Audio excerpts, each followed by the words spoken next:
Djamila Amimer, welcome to this Miss AI chat. Thanks for having me. Wonderful. Djamila, you are the CEO of Mind Senses, based out of London. You work with AI. So please help us understand how can businesses apply artificial intelligence in an efficient and effective way? Thanks, Nancy. This is a crucial question, and this is a question that is really close to my heart. So when you look at like statistics and reports from different consultancy outfits and research institutions, so when CEOs and CTOs and CIOs are asked about AI, there is no doubt that every single kind of like leader would like to apply AI in their business.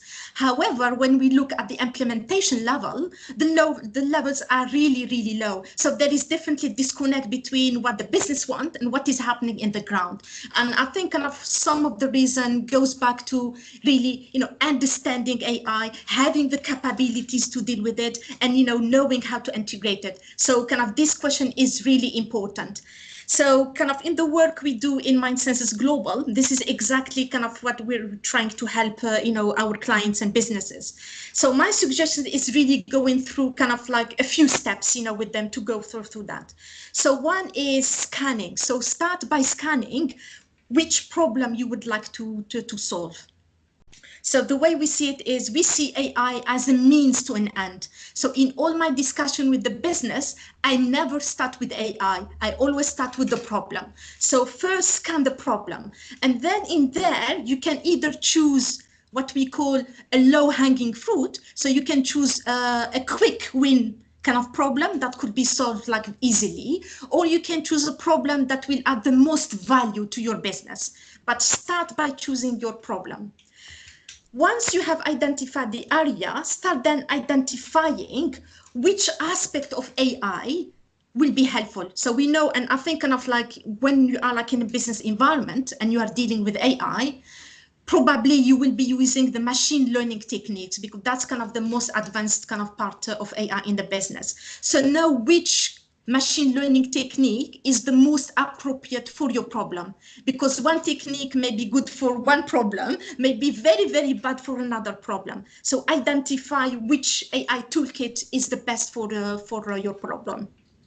The next phase is verify in terms of, okay, so how much resources are needed for that project? Is it like, a one-day problem? Is it a 30-day problem? Is it like a one-year problem? So you have to have an idea in terms of the efforts and the resources needed to solve the problem. And then if you have done all that, you will have a very good idea in terms of how you are going to address the problem and how you are going to use AI. The next question is select. So do you have the internal capacity or the internal talent to be able to apply AI? If you do, then go ahead for it and start, using AI. But if you don't, yeah, you mostly don't. Yes, that's most of the. If you don't wait until you have that internal resources. Think about having, going to external resources, forming partnerships with, other experts who have the knowledge in the, in the area, and then bring them and start applying AI. And then the next step will be, so, okay, you have either done it internally or find an external partner, to help you do it. Once you have developed that, package or product, and I think this is where, if you are successful up to this step, this is where like people then start and, the things start falling. So think about integration. How are you going to integrate that product into your company? What is the governing process around that? Who is going to be accountable for the outcome of the product?